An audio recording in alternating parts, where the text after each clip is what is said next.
क्योंकि शादी होने के बावजूद भी लगातार लिव इन रिलेशनशिप में रहने के मामले लगातार सामने आ रहे हैं और इसी से जुड़ा एक सवाल एक मित्र का सामने आया है और सवाल उनका ये है कि क्या शादीशुदा होने पर भी लिव इन रिलेशनशिप में रहा जा सकता है। तो आपको जानकारी दे दूं कि शादीशुदा होने पर भी लिव इन रिलेशनशिप में रहना एक इमोशनली धोखा तो है, लेकिन क्या इसे लीगली धोखे में काउंट किया जाएगा। तो आपको बता दूं कि इसे लीगली धोखे में काउंट नहीं किया जाएगा।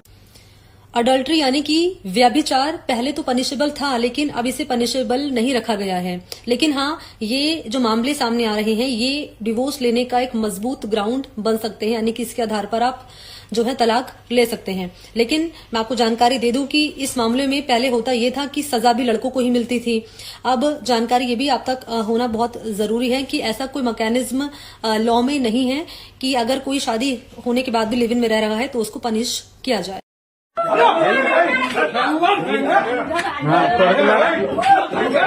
अगर आप अपनी वाइफ को किसी और के साथ पकड़ लेते हो, लीगल एजुकेशन आपको देता हूं मैं, ये मैसेज अपने हर दोस्त तक भेज देना। आजकल वाइफ दूसरों लड़कों के साथ अफेयर रखती है और आप लोगों को लगता है कि आपको पता होते भी आप क्या करें। लीगल अधिकार सुन लो, आप अपनी वाइफ से इन ग्राउंड्स पर डिवोर्स ले सकते हैं। ये मेंटल क्रुएलिटी है सेक्शन 13 हिंदू मैरिज एक्ट के तहत। और आपकी वाइफ कलेश भी करती होगी, अगर उसका कहीं अफेयर होगा आप और केसेस डाल सकते हैं, क्रिमिनल केसेस।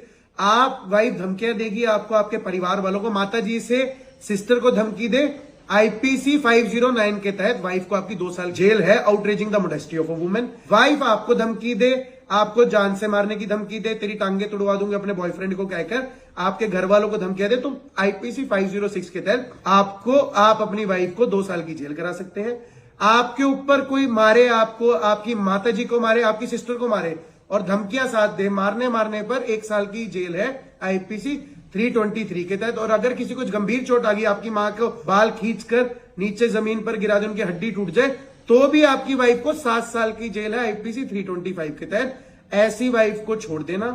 मैं आपको बता रहा हूं, ये सारी चीजें, ये फैक्ट्स के एविडेंस होने चाहिए आपके पास, तभी आप अपनी वाइफ से डिवोर्स ले पाओगे। और आपको अपनी वाइफ को मेंटेनेंस भी नहीं देनी होगी अडल्ट्री के ग्राउंड्स पर।